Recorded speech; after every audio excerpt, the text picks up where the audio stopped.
Les époques difficiles, comme nous traversons aujourd'hui, avec cette dérive totalitaire, ce sont des époques de destruction radicale. C'est-à-dire que la société s'enfonce dans la guerre et dans l'autodestruction. Je crois que c'est exactement ce à quoi nous sommes en train d'assister.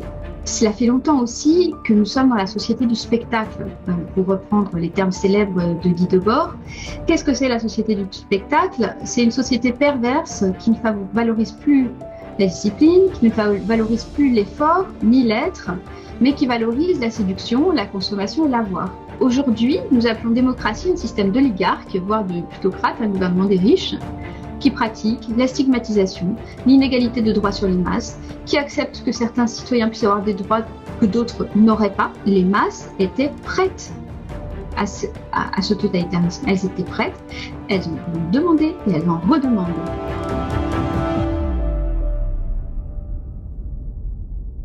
Bonjour Ariane Biran, merci d'avoir accepté notre invitation. Alors vous êtes docteur en psychopathologie et philosophe. Vous vous intéressez notamment à la philosophie morale et politique. Vous êtes spécialisé également dans l'étude de la manipulation, des déviances du pouvoir, de la perversion, de la paranoïa et du harcèlement. Vous avez écrit plusieurs livres en lien avec ces questions et vous venez de publier un nouvel ouvrage intitulé Chroniques du totalitarisme, un livre que vous avez auto-édité et qui rassemble les chroniques que vous avez publiées au cours de l'année 2021, ainsi que plusieurs articles qui traitent également du phénomène totalitaire, notamment sous le prisme de la crise sanitaire. Alors, qu'est-ce qui vous a poussé à rédiger ces chroniques du totalitarisme? Bonjour, merci pour l'invitation. Ces chroniques, c'est d'abord venu naturellement à la faveur d'une idée de Slobodan Despot qui m'avait suggéré d'écrire des chroniques à la suite d'une première série en 3 volets, qui est d'ailleurs dans le livre que j'avais publié dans l'Antipresse et qui était intitulé Psychopathologie du totalitarisme, c'est-à-dire c'était une espèce de tableau général de compréhension des mécanismes de psychologie de masse dans le totalitarisme. Et donc, je les ai écrites d'abord dans l'Antipresse. J'en ai écrit 8 en 2021, une neuvième en 2022 qui va paraître à part parce que je l'ai augmentée. Elle va s'intituler International Nazi. Et j'y ai commenté des moments forts de l'année 2021 de mon point de vue. Donc, je pense que ça a ponctué, voilà, et c'était très important pour moi de les compiler dans un témoignage de cette année 2021. J'aurais aimé les poursuivre, mais j'ai surtout du manque de temps. Notamment, il y a une chronique que j'aurais aimé et j'aurais dû faire concernant en 2022 l'arrestation de maître Virginie Perrault-Vecchia, qui marque un autre palier dans la répression de la résistance à ce que nous vivons. Et donc, dans ce livre, j'ai également rajouté des interventions que j'ai faites en 2021, notamment l'expertise pour l'avocat Rainer Fulmich, donc 2021-2022, d'autres articles aussi sur ce que nous vivons, ce que nous avons vécu en 2020-2021, et aussi l'intégralité de l'interview de Pierre Barnerias pour DUP, qui m'a gentiment donné l'autorisation pour qu'elle y figure. Voilà, donc l'idée, c'est un recueil de témoignages de ce que nous avons vécu en 2020-2021. Alors justement, le premier texte qui figure dans votre ouvrage et dont vous parliez, c'est la transcription de cet entretien que vous avez accordé à Pierre Barnerias et qui s'intitule Le totalitarisme et le choix de la vie héroïque. Pendant cet entretien, vous expliquez que les événements qui se sont déroulés pendant la crise sanitaire sont, je cite, le symptôme d'une dégénérescence dans laquelle nous sommes depuis très longtemps. Alors, en quoi notre société faisait-elle déjà l'expérience d'une forme de dégénérescence avant l'irruption de la crise sanitaire? Et est-ce que finalement l'émergence du phénomène totalitaire est le produit d'une société qui est malade et qui a perdu ses repères? Oui, absolument. Je crois que le sens de la dialectique dans l'histoire de Hegel est au fond le suivant. Les époques difficiles vont créer des hommes forts qui eux-mêmes vont concevoir des sociétés plus justes et plus faciles à vivre dans lesquelles les hommes vont perdre de leur vigueur et de leur vigilance. Et ces sociétés dégénèrent et s'avachissent en raison de la faiblesse des hommes qui les constituent, parce qu'ils ne rencontrent plus d'épreuves qui les fortifient. Et elles sombrent donc dans la destruction et c'est le moment de l'émergence des époques difficiles. Donc les époques difficiles, comme nous traversons aujourd'hui, avec cette dérive totalitaire, ce sont des époques de destruction radicale. C'est-à-dire que la société s'enfonce dans la guerre et dans l'autodestruction. Je crois que c'est exactement ce à quoi nous sommes en train d'assister. Lentement ou pas, mais sûrement. J'ai travaillé dans mes études sur la notion de civilisation malade avec Nietzsche, et Nietzsche avait mis en lumière qu'une civilisation malade, c'est une civilisation qui valorise le ressentiment, c'est-à-dire en fait, en d'autres mots, la haine. Et cela s'accorde parfaitement avec la pathologie paranoïaque dont j'ai amplement parlé à différentes reprises, et notamment voilà, dans mon livre Psychopathologie de la paranoïa. Et le rapport de la paranoïa, qui est la pathologie collective des phénomènes totalitaires, c'est un rapport à l'autre qui est fait de méfiance et de haine. Et cela concorde tout à fait avec les discours que nous avons pu entendre contre des catégories de population. Des discours de haine, par exemple, l'année dernière, envers les non-vaccinés. Cela fait longtemps aussi que nous sommes dans la société du spectacle, pour reprendre les termes célèbres de Guy Debord. Qu'est-ce que c'est la société du spectacle? C'est une société perverse qui ne valorise plus la discipline, qui ne valorise plus l'effort ni l'être, mais qui valorise la séduction, la consommation et l'avoir. C'est une société qui confond l'artificiel et l'authentique, qui vit de relativisme.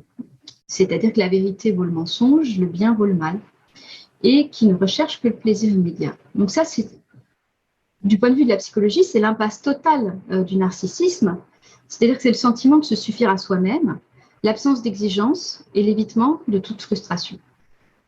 Alors, concernant ce que nous traversons, il y a la question de la novlangue, c'est-à-dire, on l'a vu avec la langue du covidisme, ça j'en parle très abondamment dans le livre que j'ai écrit avec Vincent Pavant, Le débat interdit. Cette novlangue, c'est-à-dire ce trafic, cette corruption de la langue, pour les stoïciens, donc la philosophie stoïcienne, c'est l'indicateur d'une dégénérescence morale. C'est-à-dire que c'est la corruption morale qui précède celle de la langue. C'est-à-dire que c'est parce que nous nous laissons gagner dans nos sociétés par une corruption morale que nous acceptons que notre langue se corrompe. Et finalement, je trouve que nous vivons dans une société depuis un certain temps, depuis des décennies, on voit le mouvement de fond s'opérer, qui nous enjoint chaque jour d'être davantage tolérants vers les perversions. Et je pense qu'il n'est pas dans notre intérêt d'être tolérant envers les perversions. À cela s'ajoute un avachissement intellectuel, culturel et moral, lequel a été savamment organisé, par exemple, dans l'enseignement, dans l'éducation nationale. Cela fait plus d'une trentaine d'années que des enseignants nous ont alertés. J'aime bien citer Liliane Mursa, et j'invite nos auditeurs à lire ses livres, notamment La destruction de l'enseignement élémentaire et ses penseurs. Aujourd'hui, Brigelli va nous parler de la fabrique du crétin, qui devient chaque jour davantage numérisé et analphabète. C'est, à mon humble avis, la cause de la lobotomisation de masse face à la propagande et du peu de réaction aujourd'hui de la jeunesse face à la privation de leur liberté. Avec 20% de jeunes Français qui savent à peine lire, comme nous l'indique Carole Barjon dans son livre « Mais qui sont les assassins de l'école ?» Donc des illettrés que de surcroît les écrans débilitent, il y a peu de risques que le pouvoir rencontre une contestation politique digne de ce nom. Donc c'est fabriqué à dessein. Cette entreprise de destruction au marteau-piqueur a commencé il y a des décennies avec Foucambert et les pseudo-pédagogues. Dans mon expérience personnelle, mes parents étaient instituteurs à Saint-Denis. Mon père avait dans les années 1980 25 élèves en CP. Et il obtenait les résultats suivants. Les plus rapides savaient tous lire à Noël, les moyens à Pâques, les plus lents en juin. Il n'y avait pas d'échec. Ces résultats, qui peuvent paraître aujourd'hui extraordinaires, étaient simplement dus à la méthode purement syllabique. C'est-à-dire qu'on ne confondait pas les mots et les images. Aujourd'hui, bien évidemment, ce n'est plus le cas. L'école numérique est un désastre. Que peut-on attendre de bon à confier la formation, l'instruction, la transmission de nos enfants à des machines? Donc, ceci crée deux voies, c'est-à-dire que nous avons une masse de plus en plus crétinisée qui est rivée aux écrans, qui rentre dans ce totalitarisme numérique dont je parle dans le débat interdit qui lui est proposé, qui subsiste sans le langage nécessaire pour clarifier sa pensée, avec des sentiments également de plus en plus rudimentaires, puisque nous n'avons plus les mots pour dire nos émotions, en réalité, deviennent très barbares. La barbarie, c'est tout simplement l'absence de langage, en fait. C'est celui qui ne parle pas la langue. Hein. Donc, je crois qu'on en est là. Et nous avons une petite minorité qui continue de perdurer dans les livres et dans la réflexion. Et la problématique, c'est que nous sommes non seulement, comme le disait Aristote, des animaux politiques, mais nous le sommes parce que nous sommes des êtres de langage. Donc l'issue fatale de tout ça, c'est la dérive totalitaire que nous connaissons. C'est-à-dire qu'en fait, il faut absolument, pour qu'il y ait une dérive totalitaire, qu'il y ait une coalition des masses et du pouvoir de l'idéologie. S'il n'y a pas cette coalition, ça ne fonctionne pas. Et nous voyons bien qu'il y a une coalition des masses. Donc la question, c'est, les masses étaient prêtes à ce totalitarisme. Elles étaient prêtes, elles l'ont demandé et elles en redemandent. Donc, nous sommes dans une situation extrêmement critique où nous avons une dégénération de plus en plus stupide, illettrée, avec un QI global qui est en train de baisser et des équations extrêmement problématiques et des impasses presque dans lesquelles nous sommes au niveau de l'histoire de l'humanité, dans les difficultés auxquelles nous sommes confrontés.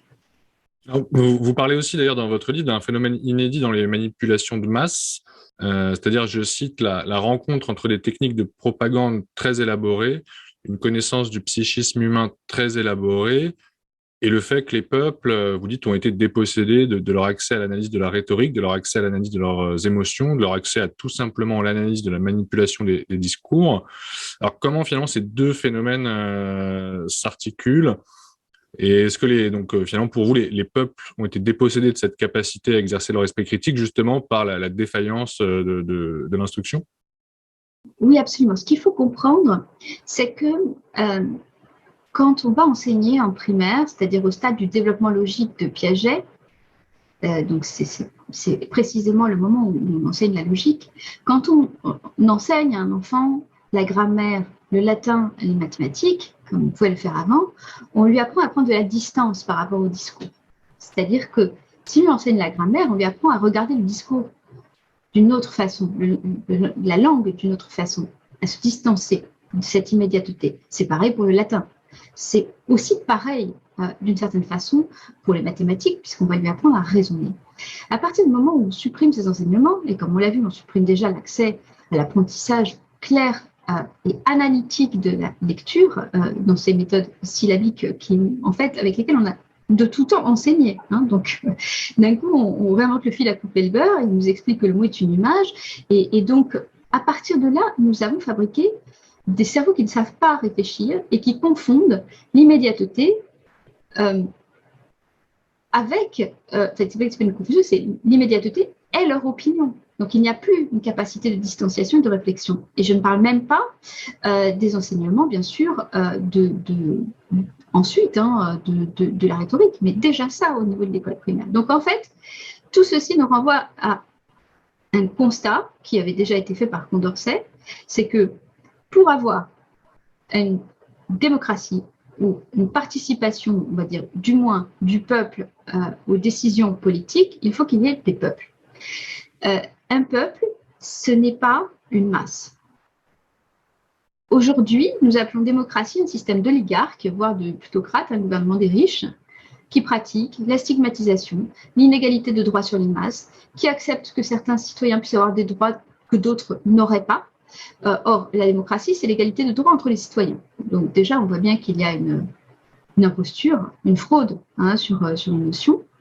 Par exemple, l'année dernière, on a condamné des gens à l'ostracisme, on les a condamnés à la mort sociale, puisque je rappelle que certains soignants se retrouvent sans moyens de subsistance, dans des situations très critiques, pour avoir refusé de céder à un chantage impliquant une transgression sur leur corps. Donc c'est une manifestation criante de résurgence d'inégalité de droits. Nous avons eu, et c'est le philosophe italien Agamben qui en parle très bien et qui en a très très bien parlé ces 2 dernières années, une confusion majeure entre la vie et la survie. Et une réduction, avec cette suppression de nos droits inaliénables sous le prétexte de l'état d'exception, une réduction à une pure existence biologique. Je vais citer Agamben dans son livre « Quand la maison brûle », il va dire tout simplement « Des hommes réduits à leur pure existence biologique ne sont plus des hommes ». Donc, une masse, c'est une somme d'individus qui ont renoncé à leur esprit critique et qui se soumettent à leur pure existence biologique, qu'on pourrait résumer comme une existence de consommation. Un peuple, c'est tout à fait autre chose. Un peuple, ce sont des individus qui n'ont pas renoncé à leur esprit critique, qui sont instruits et qui ont donc les outils de défendre leurs droits. Donc, aujourd'hui, la dérive totalitaire n'a pas du tout de peine à établir une psychose de masse, puisqu'en fait, elle n'a pas à créer la masse. La masse lui préexiste. Les individus de la masse ne sont plus des individus. C'est une espèce de corps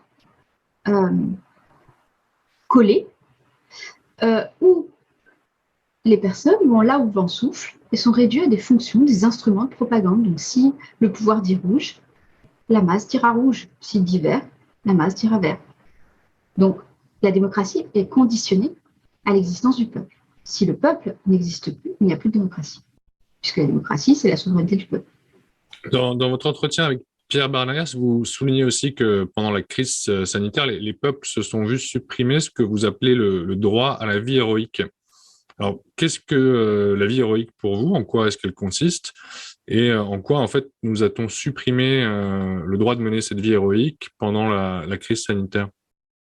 Je crois que c'est une notion fondamentale. C'est-à-dire que il y a dans un texte de Simone Weil, la philosophe, une réflexion sur le sacrifice qui peut être tout à fait nécessaire dans des temps compliqués. C'est-à-dire, le sacrifice, c'est le fait de rendre sacré, de témoigner en rendant sacré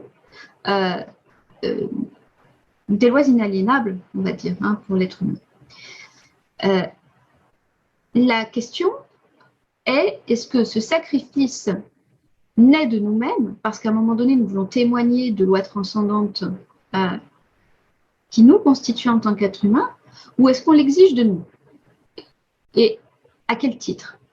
Alors la dérive totalitaire exige le sacrifice de nous, notre propre sacrifice, il faut se sacrifier pour ceci, pour cela, pour cela, au nom d'intérêts singuliers, corrompus, de conflits d'intérêts qui n'ont rien à voir avec les lois transcendantes, et nous prive de la capacité à précisément faire connaître notre sacrifice de nous-mêmes. Alors je crois que j'avais pris l'exemple de Saint François d'Assise, il me semble. D'ailleurs, j'ai été ravie de trouver un texte du philosophe italien Giorgio Agamben, toujours qui a vraiment sauvé l'honneur de la philosophie, où il interpelle le pape François pour salir l'œuvre de Saint François d'Assise. Qui était Saint François d'Assise? Saint François d'Assise a été canonisé comme l'un des plus grands saints de l'histoire de l'Église, tout simplement parce qu'il n'est pas parti avec son masque, il n'est pas resté chez lui avec son masque et son gel hydroalcoolique à se laver les mains 15 000 fois par jour. Il est parti à la rencontre des lépreux. C'est-à-dire il est parti dans une dimension sacrificielle, au sens où ce qui était important était de faire prévaloir le lien humain sur la possible contamination. C'était plus important de témoigner de l'amour entre les êtres humains, donc on est vraiment à l'inverse de la haine du délire totalitaire, que de préserver sa petite personne. Et c'est de cela qu'on nous a privés. Moi, je l'ai vécu réellement, c'est-à-dire qu'à un moment donné, comme en Colombie, on était confinés avec, pour la majorité des gens, pas de revenus, et que j'avais monté une action pour essayer d'aider les gens, il y a eu un moment donné, je devais aller à un endroit pour aller aider une communauté d'Indiens Kogi. Je n'ai pas pu y aller puisque tout simplement, je n'avais pas les autorisations de passage. Donc, en fait, c'est la suppression de cette possibilité, ce choix que nous avons, ce n'est pas une obligation, c'est une possibilité que nous avons à un moment donné d'aller traverser les risques et les dangers parce que nous voulons témoigner de quelque chose qui est plus important, qui est l'amour entre êtres humains. Donc, c'est ça, le droit à la vie héroïque, c'est la capacité notre choix de pouvoir porter assistance à autrui au risque de notre vie. Et on peut être extrêmement choqué par le comportement de divers médecins qui ont refusé de soigner. La médecine doit être une vocation. J'ai un ami médecin qui m'expliquait qu'en au moment où il y avait tout le monde était absolument en panique en 2020, ses confrères n'allaient plus soigner les gens chez eux parce qu'ils avaient peur d'attraper le Covid. Et lui, donc, il s'est retrouvé, je crois qu'il a soigné entre 3 et 4 000 personnes, en fait. Il était tout seul à y aller. C'est la vocation du médecin. C'est une vocation hippocratique. On ne met pas des conditions pour soigner. Il n'y a pas de conditions pour soigner. C'est le sens du serment originel d'Hippocrate. C'est pourquoi Giorgio Agamben a insisté sur le fait que c'était toute une culture occidentale qui était en train d'imploser. Je vais le citer, en avril 2020, sous un pape qui s'appelle François, l'Église a oublié que François embrassait les lépreux.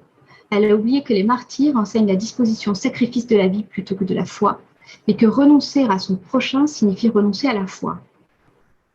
Et je remercie et je rends hommage à Giorgio Agamben. Alors, vous expliquez aussi que cette crise sanitaire a donné lieu à, je cite, une attaque sans précédent contre la tendresse humaine. Alors, en quoi cette attaque contre la tendresse humaine est-elle particulièrement grave selon vous? Quelles en sont les conséquences psychologiques et les principales victimes? La tendresse, c'est l'expression de l'amour pour autrui dans nos gestes et dans notre toucher.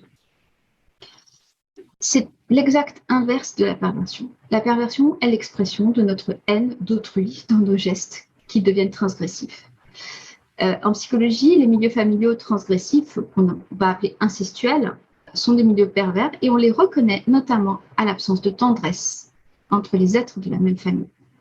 Donc la tendresse, c'est une façon de dire je t'aime à l'autre, c'est une façon de choyer, d'exprimer de l'amour, de l'affection, et c'est une forme de communication qui passe par le toucher. Prendre la main de quelqu'un, une caresse, de la bienveillance, prendre quelqu'un dans les bras. Et bien évidemment, on voit bien qu'avec tous ces protocoles depuis 2020, c'est essentiellement cela qui est attaqué, puisqu'il s'agit de mettre une distance entre nous et le toucher devient quelque chose de dangereux. Ce qui, du point de vue épidémiologique, est complètement délirant, mais ça, c'est une autre histoire. Donc maintenant, on ne se serre plus la main, on se tend le poing, c'est quand même tout de même assez évocateur.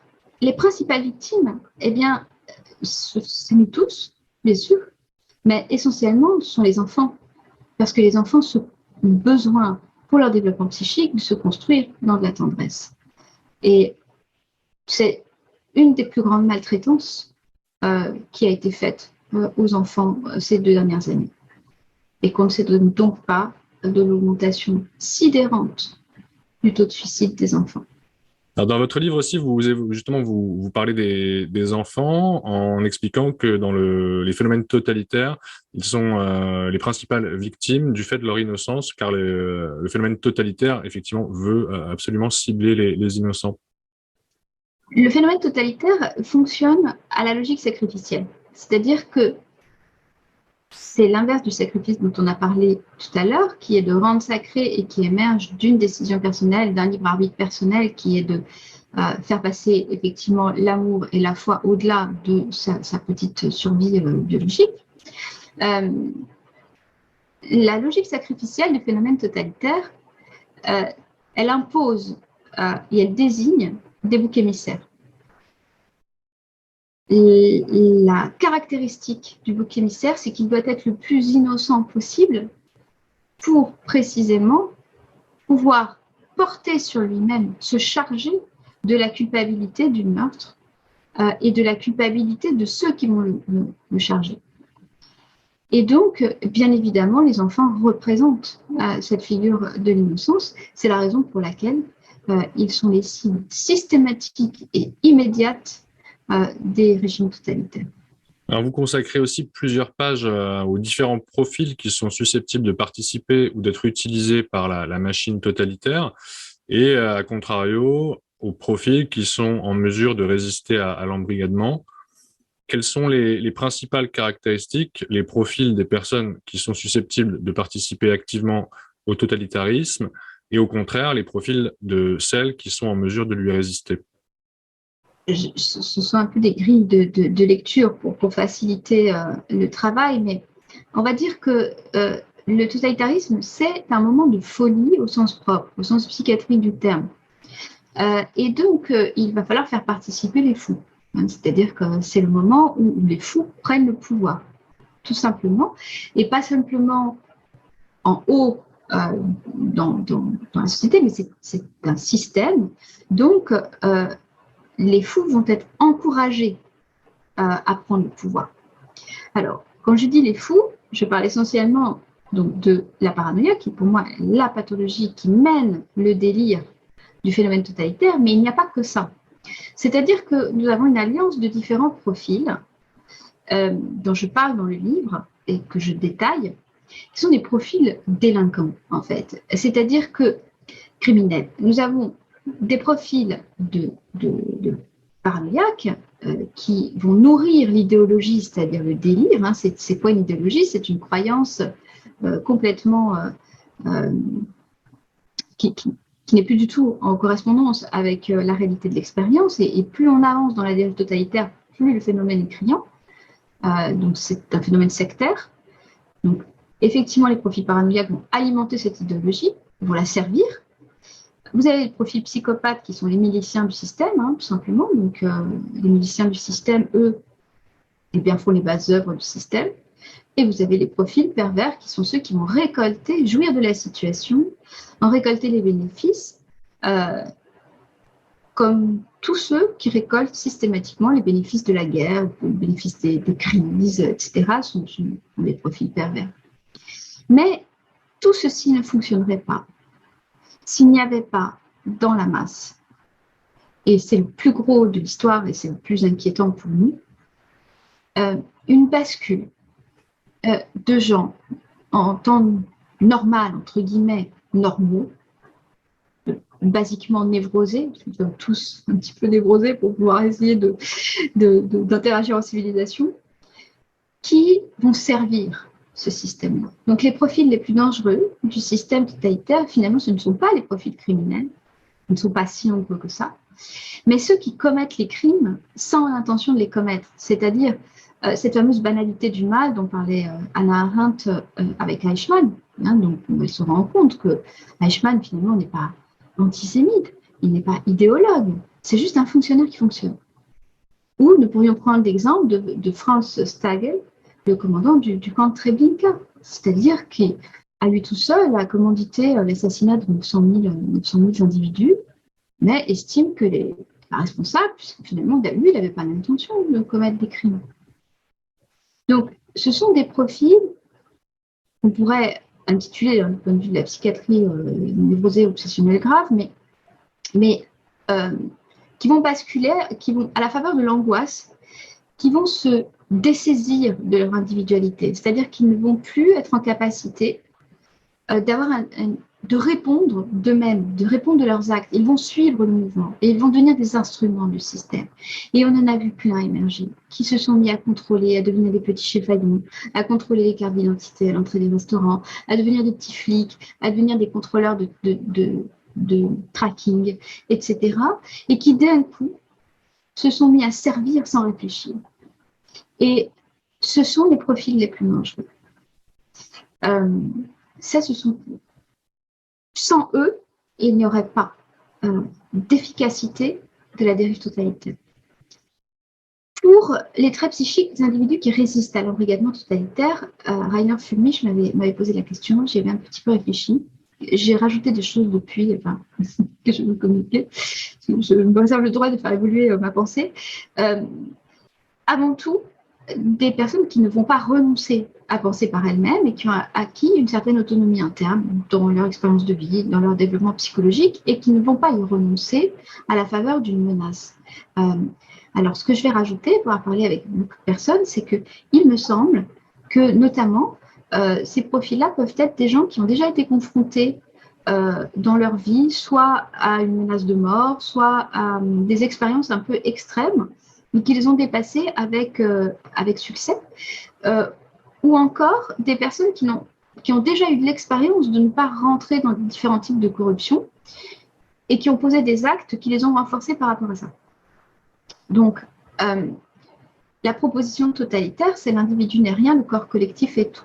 Donc, dans les profils qui résistent, ce sont d'abord des profils qui ont une capacité d'isolement, d'autonomie, qui n'ont pas peur de cette solitude et qui ont quelque part peut-être avancé davantage que d'autres sur la question de notre rapport à notre finitude, c'est-à-dire notre rapport à la mort. Je me faisais la réflexion que, effectivement, pourquoi davantage d'intellectuels en fait se laissent manipuler par la dérive totalitaire, ce qui n'est pas nouveau. Hannah Arendt l'avait dénoncé, Klemperer l'avait dénoncé. Davantage d'intellectuels que de paysans, en fait, je crois que le paysan est confronté régulièrement à la mort de ses bêtes, à la mort etc. Donc c'est quelque chose dont il a l'expérience. Alors que si on vit dans une grande ville et qu'on est très éloigné de la nature, on n'a pas forcément cette expérience de la mort. Au pire, on va perdre un parent et puis ça va être une épreuve absolument insurmontable. Et je crois que le faire d'expérience régulière de notre finitude, c'est-à-dire que nous sommes des êtres limités, nous conduit à valoriser la vie et non pas la survie. Nous savons qu'à un moment donné ou à un autre, ça sera notre tour. Nous avons conscience que nous n'occupons pas tout l'espace. Et ça, c'est très important parce que, comme je l'ai expliqué à maintes reprises également dans le livre, dans le totalitarisme, le temps fonctionne de façon circulaire et immobile. Et il n'y a plus de limite spatiale non plus, on vise l'expansion spatiale. Donc en fait, la question d'avoir intériorisé notre rapport à la finitude et peut-être d'en faire l'expérience tous les jours est quelque chose de très important. Pour les profils qui résistent aussi, je crois qu'il y a pour beaucoup la nécessité, enfin un rapport à la vérité, en tout cas une distinction entre la vérité et le mensonge, une grande capacité de ce point de vue-là. Il peut y avoir des profils qui résistent à l'endoctrinement totalitaire qui sont des gens, des délinquants, hein, je veux dire, des gens qui sont tout à fait justement au courant des méthodes et quand ils les voient venir, ne sont pas allés de la dernière pluie. Mais ils ont dans tous les cas une capacité à aller chercher la vérité. Dans le régime totalitaire, c'est l'inverse, hein, c'est-à-dire on se contente du mensonge, de l'arbitraire, de la promotion des médiocres. C'était Klemperer qui s'était fait cette réflexion, c'est-à-dire que le régime totalitaire fait accéder à des postes de responsabilité ou de médiatisation des gens qui ne sont pas des experts. Il promeut des faux experts. Enfin, je veux dire, on a vu ça, des urologues qui viennent nous parler de virus. Je veux dire, c'est la promotion de faux experts, alors que de véritables infectiologues ont été traités de tous les noms. Donc, il y a cette dimension. Et je parlais tout à l'heure de la question du rapport à la mort. Je pense qu'il y a aussi, enfin, moi je l'ai constaté, j'ai mes patients. J'ai vu que ceux qui ne rentraient pas du tout dans la propagande étaient des personnes qui avaient déjà vécu beaucoup d'épreuves, beaucoup de traumatismes et qui avaient donc eu cette expérience de prendre de la distance et d'avoir vu l'autre revers de la médaille. Donc, qui ne rentrait pas immédiatement dans le discours, mais qui interrogeait ce discours. Le totalitarisme traumatise, mais il dit ce n'est pas grave, c'est pour votre bien que je traumatise. Quand on a déjà fait l'expérience de la maltraitance, on sait que ce genre de discours, c'est quand même jamais pour notre bien. Donc, voilà, il y a une capacité de distanciation qui est aussi lié à l'expérience de vie. Et aussi un ancrage avec l'expérience. On peut ne pas avoir nécessairement la capacité de réflexion, mais tout simplement avoir l'expérience que ça ne fonctionne pas comme ça, mais également l'expérience qu'il est fort probable que les gouvernants d'aujourd'hui ne veuillent pas notre bien. Ce soit même beaucoup plus probable que l'inverse. Donc déjà, de ne pas être dans ce prisme de se dire on nous prend en charge, on nous veut du bien, etc. Parce qu'en fait, quand on regarde un tout petit peu les profils et leur parcours, on a bien compris qu'il s'agit davantage de profils extrêmement cyniques et qui iront à leur intérêt propre. Donc, je dirais la consolation des gens qui ont vécu des parcours très difficiles, c'est que finalement, ils ont l'expérience et on les entraîne moins. Ils sont moins influençables, en réalité, pour rentrer dans ce discours de la propagande et de l'idéologie. Et ils résistent davantage à la séduction du langage. Est-ce que justement, d'ailleurs, le fait d'être capable de résister davantage à cette séduction du langage dont vous parlez, est-ce que peut-être que justement les gens qui ont peut-être un niveau d'études très poussé serait peut-être plus facilement, paradoxalement, facile à séduire justement via le langage que des gens qui ont peut-être un niveau d'études moins poussé, mais justement un ancrage plus fort, soit un ancrage à la terre ou autre, par exemple. Tout à fait. Tout à fait. C'est vraiment le sens du livre que nous avons écrit avec Vincent Pavant, Le débat interdit, Covid, langage et totalitarisme. C'est de dire finalement, attention au langage. Il faut avoir une capacité de distanciation par rapport au discours qu'on vend. Et les intellectuels sont des êtres qui ne vivent souvent que dans le langage, qui sont très séduits par le langage. Donc c'est la raison pour laquelle c'était une majorité d'intellectuels qui ont soutenu le nazisme, et c'est la raison pour laquelle aujourd'hui nous voyons très peu d'intellectuels s'engager et avoir cette distance critique que pourtant on pourrait à première vue estimer qu'il serait censé avoir. Alors, dans vos chroniques, vous insistez aussi sur l'importance d'être en paix avec soi-même et notamment d'avoir combattu à l'intérieur de soi ses propres démons, d'avoir résolu ses propres problématiques de division et de haine. Et vous ajoutez aussi qu'il est important de se reconnecter à sa dimension transcendante pour combattre les totalitarismes. Alors, en quoi est-il important de faire un travail sur soi, un travail intérieur, pour être en mesure de résister aux phénomènes totalitaires, selon vous? La résistance au phénomène totalitaire, elle commence par nous-mêmes. C'est-à-dire que si nous ne sommes pas capables de mener notre propre barque, de tenir dans l'adversité, nous n'aiderons personne. Nous ne serons capables de rien. Si nous y arrivons, si nous y parvenons, nous pourrons aider d'abord par une certaine exemplarité et aussi tout simplement par notre expérience d'avoir surmonté des obstacles. Je dis souvent qu'il ne sert à rien de faire toutes les réserves alimentaires du monde si nous n'avons pas une force mentale, morale, émotionnelle et spirituelle pour résister à l'adversité. Et je dis aussi souvent que la priorité dans cette histoire qui nous occupe aujourd'hui, parce que c'est un totalitarisme court qui ne se cache plus, cela va être de maintenir à flot notre santé mentale. Ce qui n'est pas simple quand le collectif devient fou. Donc, pour cela, et c'était Hannah Arendt qui en parlait, elle disait que le totalitarisme, ce qu'il craint le plus, c'est la spontanéité individuelle. Ce n'est pas une espèce de collectif institutionnalisé qu'on va pouvoir prévoir, dont on sait à quel endroit il va se réunir, une petite infiltration, on connaît tout le monde, etc. C'est tout simplement cette disposition à la création et à la vie qui fait qu'une personne se lève un matin et se dit « je vais faire ça, je vais faire ma résistance à cet endroit ». Et ça n'est pas prévisible pour le système totalitaire. C'est en fait la multiplication des grains de sable. C'est la seule guérilla dont nous sommes maîtres. Et pour cela, il faut avoir réglé plusieurs choses en soi. La première chose à régler, ce sont nos peurs. Évidemment, on a vu que c'était, comme le dit le psychiatre américain Mark McDonald, c'était d'abord une pandémie de peur. Parce que la peur nous paralyse, parce que la peur nous empêche de nous réaliser à l'endroit de notre vocation, de cet endroit où nous sommes appelés à faire des choses par rapport à notre nature propre. Et la peur entraîne des divisions en nous-mêmes. Donc, il faut s'alléger de la peur.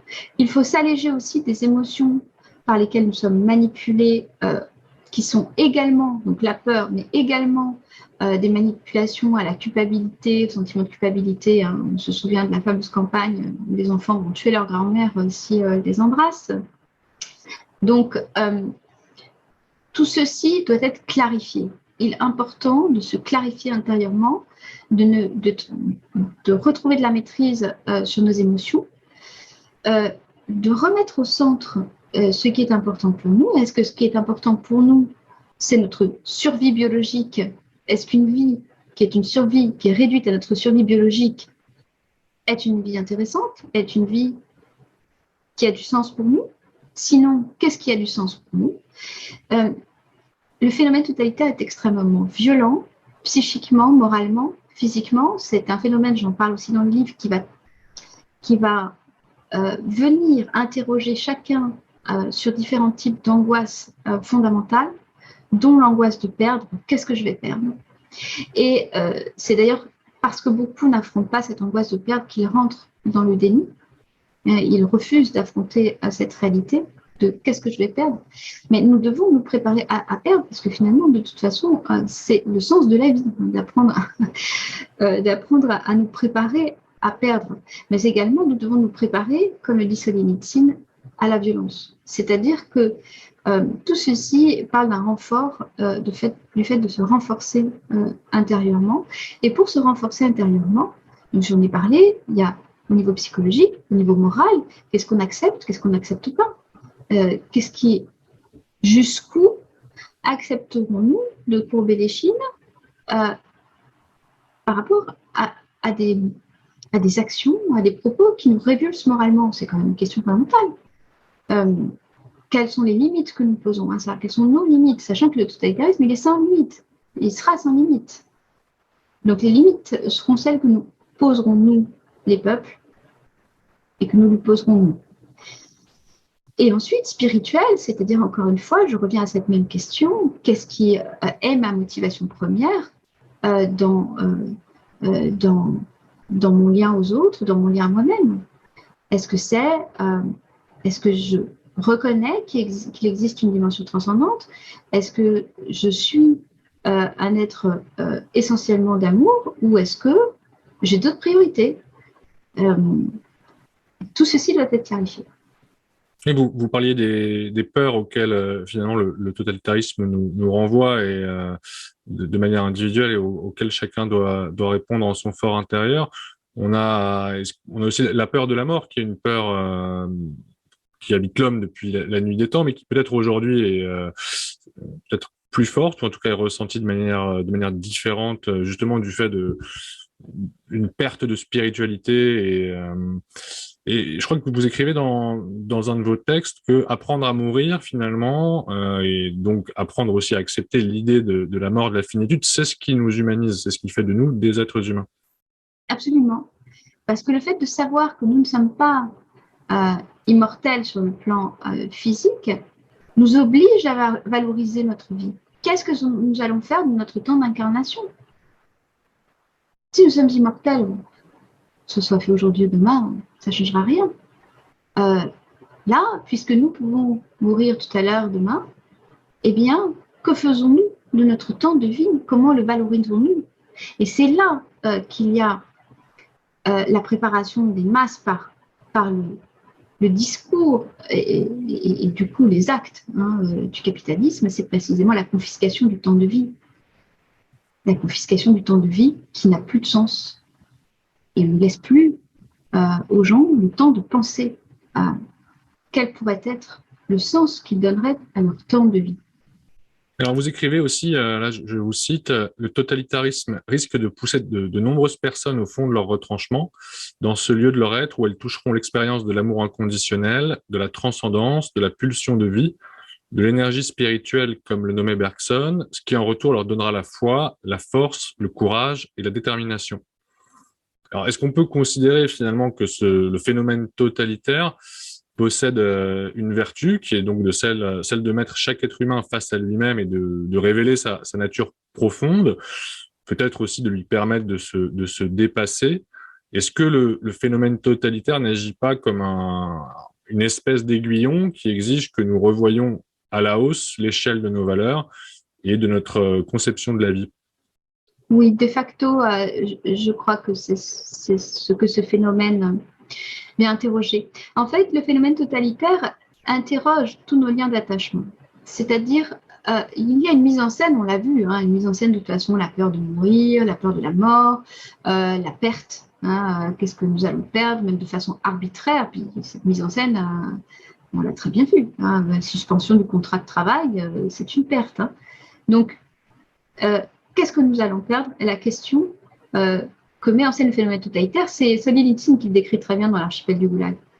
Donc, nous pouvons perdre nos proches, nos maisons. On nous explique que bientôt, nous n'aurons rien et nous serons heureux. Hein. Donc, on nous explique en clair qu'on va avoir une espèce de collectivisme qui va nous supprimer notre propriété privée. Ça, c'est le programme actuel. Donc, ces attachements d'ordinaire extérieurs à nous-mêmes sont ce qui nous sécurise. Hein. On se sécurise avec ces repères extérieurs. Je vais au travail de telle heure à telle heure, j'ai telle ou telle personne dans mes proches, etc. Donc, on se sécurise par ces phénomènes d'attachement extérieur. Or, dans un contexte d'insécurité radicale, et j'avais écrit il y a quelques années un petit livre qui est maintenant disponible en poche, qui s'appelle Se sentir en sécurité, chez Payot, qui parle de cela, c'est-à-dire comment créer notre sécurité intérieure dans un environnement qui ne nous donne plus aucun sentiment de sécurité. Depuis mars 2020, le monde entier a expérimenté que du jour au lendemain, nous pouvions basculer dans un état d'exception qui nous confisque tous nos droits fondamentaux, qui oblige une grande partie de l'humanité à rester dans l'interdiction de travailler, sans revenus pour survivre. Il ne faut pas l'oublier. Ce n'est pas parce qu'en Occident, il y a eu quelques pays un peu choyés que ça a été le cas du monde entier. En Amérique du Sud, pas aller travailler, c'est ne pas bouffer. Point. Qui a confisqué aussi aux enfants un droit fondamental, celui de l'instruction. Là où je suis, pendant des mois, les enfants sont restés sans instruction. Donc en clair, du jour au lendemain, le message, c'est tout peut basculer. D'ordinaire, nous le savons, mais en théorie, nous ne l'expérimentons pas. Aujourd'hui, nous l'avons tous expérimenté. Et ceux qui ont davantage de capacité de résilience sont ceux qui ont déjà expérimenté ce rapport à la perte. Donc le totalitarisme, il pose la question suivante. Qu'est-ce qui te reste lorsque tu as tout perdu? Qui es-tu quand tu as tout perdu? Et c'est une question essentielle pour nous. Alors, vous consacrez aussi un des chapitres de vos chroniques à la notion de charité. D'ailleurs, vous faites la différence entre charité et solidarité. Et vous expliquez que la charité est le remède au totalitarisme. Et puis vous ajoutez que l'Occident vit aujourd'hui le miroir de son absence de charité, qui a pour corollaire une culture de l'abus. Alors, est-ce que vous pouvez nous rappeler, premièrement, la différence entre la charité et la solidarité, et puis ensuite nous expliquer pourquoi, selon vous, en quoi l'Occident a-t-il abandonné cette charité, et en quoi la charité est-elle le remède au phénomène totalitaire? C'est un constat personnel. Hein. Et d'ailleurs, on le retrouve dans la langue. Hein. C'est-à-dire quand vous évoquez le terme charité, les gens ils vous reprennent, ils disent non, solidarité. Ils préfèrent la solidarité. Alors la solidarité, elle suppose de l'échange, de la réciprocité. On est une chaîne solidaire. C'est-à-dire je te donne, tu me donnes. Donc on attend que l'autre nous redonne. Donc il y a un entrelacement entre soi et autrui, et on s'entrelace pour former la chaîne de solidarité. Donc cette notion d'échange presque obligatoire, presque requis, me fait largement préférer la notion de charité à la notion de solidarité. Parce que finalement, on se rend compte, quand on creuse un petit peu derrière ce terme solidarité, qu'effectivement, en Occident, moi je connais, je vis en Colombie, je suis franco-colombienne, je vois la différence. En Occident, il n'est pas question de donner sans recevoir. Donc, il y a une exigence de la réciprocité et de cette interdépendance. La charité, c'est tout à fait différent. La charité, c'est rien d'humain ne m'est étranger. Et je donne, peu importe que je reçoive ou pas, ce n'est pas du tout important. C'est-à-dire que dans la charité, on n'a pas besoin de former une chaîne. C'est un don pur. C'est-à-dire un don sans rien attendre, sans rien demander à l'autre, un don sans condition. Elle est d'ailleurs dans les 3 vertus théologales du christianisme. C'est-à-dire que c'est la manifestation de l'amour inconditionnel de son prochain. Pour saint Thomas d'Aquin, la charité était la forme suprême de toutes les vertus théologales. C'est-à-dire qu'en fait, dans la charité, on vient donner pour soulager autrui, pour l'aider. Et c'est la seule ambition. Et d'ailleurs, c'est au fondement de la civilisation. C'est exactement ça. C'est-à-dire que ce fameux don anthropologique qui appelle le contre-don, ce n'est pas un contre-don, chez Marcel Mauss, qui est une nécessité de rendre le cadeau. C'est-à-dire qu'à partir du moment où on a fait une œuvre de charité, qu'on a allégé les souffrances de quelqu'un, naturellement, cette personne viendra alléger les souffrances d'une autre personne. Ce n'est pas orienté sur notre petite personne. Donc, pour moi, la charité, c'est le lieu du pur amour. Donc, c'est un lieu qu'évidemment, tous les tyrans haïssent. Hein. C'est l'œuvre de miséricorde. Et donc, je crois que c'est le remède au totalitarisme. Et je pense que l'Occident retrouvera ça une fois que, et c'est en cours, le confort matériel de surface lui sera peu à peu supprimé. Parce que finalement, on se rend compte que ce qui est important, ce n'est pas vraiment l'autre. Ce qui est important, c'est comment nous grandissons à travers différentes épreuves. Donc, ce qui nous fait grandir, tout simplement, c'est effectivement ce don inconditionnel. Et je crois que, évidemment, c'est l'inverse de la peur, de la sécurisation de sa petite personne, etc. Et j'avais fait cette chronique après un passage à Marseille. Il y a un lieu très important à Marseille, c'est la Vieille Charité, donc qui était un lieu refuge de l'histoire marseillaise, hein, où il y a eu énormément de miséreux, d'enfants, de vieillards, etc., qui avaient été accueillis. Et j'ai été extrêmement, presque sidérée de voir que cette Vieille Charité qui avait accueilli autant d'indigents était maintenant soumise au pass sanitaire. Donc, cela m'a interrogée sur les lieux refuges. C'est-à-dire que dans toute civilisation, en tout cas dans notre civilisation, il y a toujours eu des lieux refuges où on accueillait des gens sans se demander d'où ils venaient, ce qu'ils avaient fait, s'ils étaient criminels ou pas, etc. Parce que ces lieux étaient des lieux de non-jugement, d'amour pur et d'hospitalité pure. Et l'hospitalité pure, c'est essentiel à la civilisation. C'est l'ouverture de ses portes à qui que tu sois. Et donc, j'ai écrit cette chronique parce que je me suis demandé où étaient désormais les lieux refuges, puisque même la Vieille Charité avait été prise dans ce pass sanitaire. Alors, pour conclure, peut-être quel est le point principal que vous aimeriez que nos auditeurs retiennent de cet entretien? Le point principal que j'aimerais que les auditeurs retiennent de cet entretien, c'est qu'il est essentiel d'aller comprendre dans quoi nous sommes. Parce que une fois qu'on a compris dans quoi nous sommes, nous pouvons réussir à trouver des stratégies pertinentes de réponse à ce dans quoi nous sommes. Et cela implique des efforts, cela implique du temps, cela implique de la réflexion critique. C'est vraiment le sens de mon ouvrage Chronique du totalitarisme, c'est d'aider à comprendre ce dans quoi je crois que nous sommes, d'après ma perspective.